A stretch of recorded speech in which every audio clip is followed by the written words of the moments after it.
Assalamualaikum warahmatullahi wabarakatuh. Alhamdulillah alladzi yahdi ila ahsan subulin hatta ja'atin nafahatin ilahiyah wa risalatis samadaniyah wal fuyudatir rabbaniyah fa khatamat bi khatimir rusuli. Asyhadu an la ilaha illallah wahdahu la syarikalah irghaman liman jahada bihi wa kafar wa asyhadu anna sayyidana Muhammadan abduhu wa rasuluh sayyidil khalaiqi wal bashar.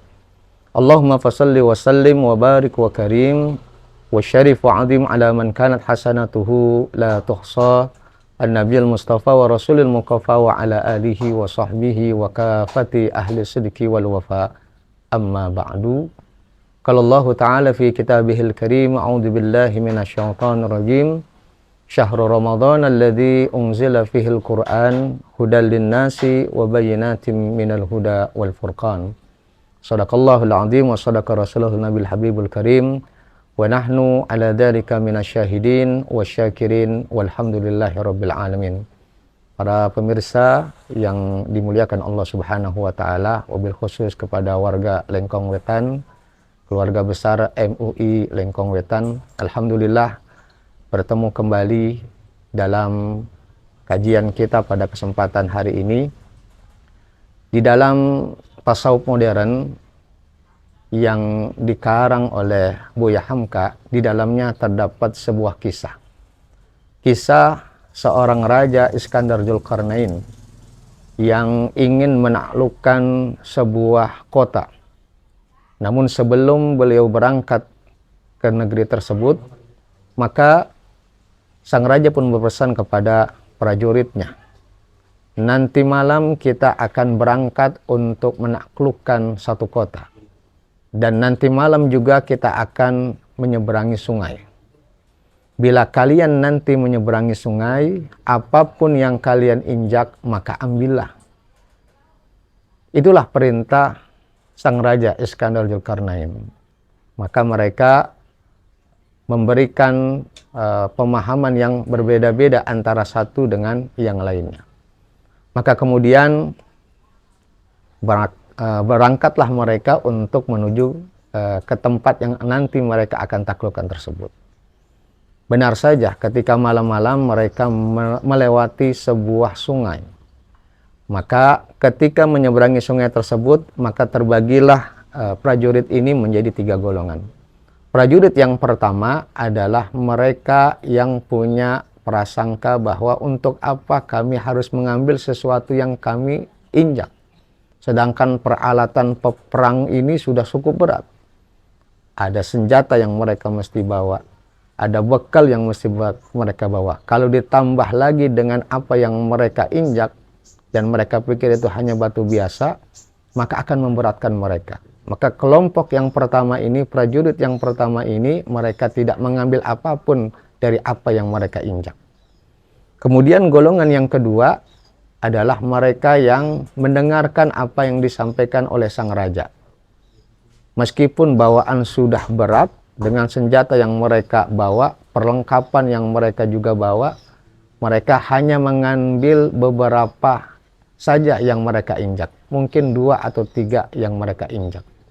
Kemudian kelompok yang ketiga adalah kelompok yang dimana mereka mendengarkan apa yang disampaikan oleh sang raja. Apa yang mereka injak, mereka ambil. Apa yang mereka injak, mereka ambil.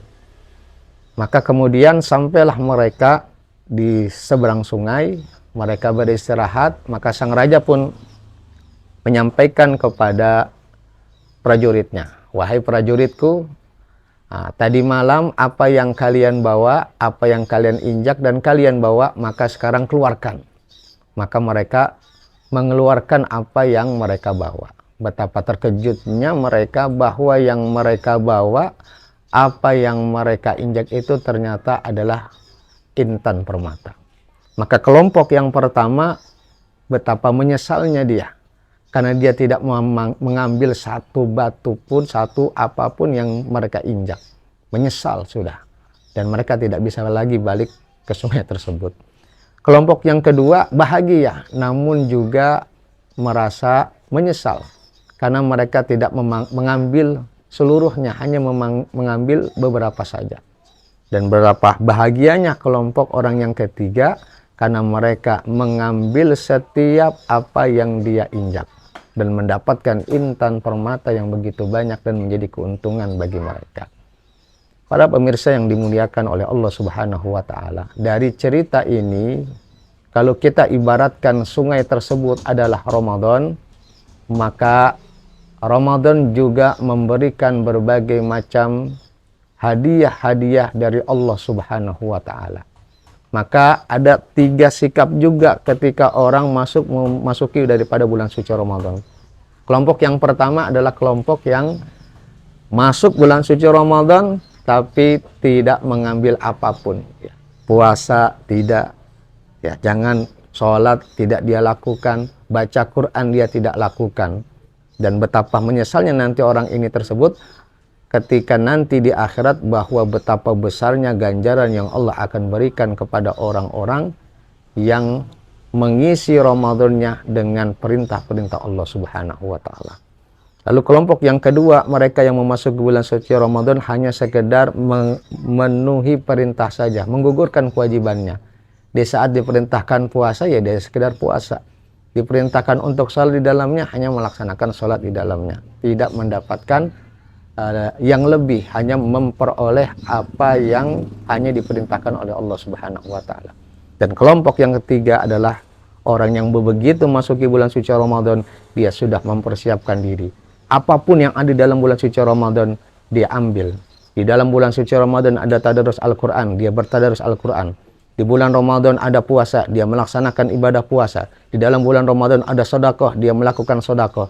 Di bulan suci Ramadan ada amal soleh, dia lakukan amal soleh. Di bulan Ramadan ada qiyamul lail, dia melakukan qiyamul lail. Dan pada akhirnya mereka nanti di akhirat akan mendapatkan kebahagiaan. Dan Allah Subhanahu wa Ta'ala sediakan kepada mereka yang mau melakukan ibadah puasa dengan benar, mendapatkan ampunan dari Allah Subhanahu wa Ta'ala, memperoleh rahmat dan dibebaskannya dari api neraka. Dan nanti di akhirat dia mendapatkan satu pintu surga yang khusus disediakan bagi orang-orang yang berpuasa, yang disebut sebagai babur royan. Nah, para pemirsa yang dimuliakan Allah Subhanahu wa Ta'ala, mudah-mudahan kita termasuk orang-orang yang mengambil seluruh apa yang Allah Subhanahu wa Ta'ala sediakan di bulan suci Ramadan ini. Karena orang yang melaksanakan ibadah di dalam bulan suci Ramadan, maka dilipat gandakan. Yang sunnah menjadi pahala wajib, yang wajib dilipat gandakan sampai dengan 70 kali lipat. Wa du'auhu mustajabun, kalau dia berdoa, doanya diijabah. Wa dunubuhu magfurun, kalau dia punya dosa, dosanya diampuni oleh Allah Subhanahu wa Ta'ala. Mudah-mudahan kita termasuk orang-orang yang tuntas melaksanakan ibadah puasa dan mengisi seluruhnya dengan segala macam kebaikan yang Allah Subhanahu wa Ta'ala perintahkan. Ini saja yang bisa disampaikan, mudah-mudahan ada manfaatnya. Hadanallah wa iyyakum ajma'in. Tsumma assalamu alaikum warahmatullahi wabarakatuh.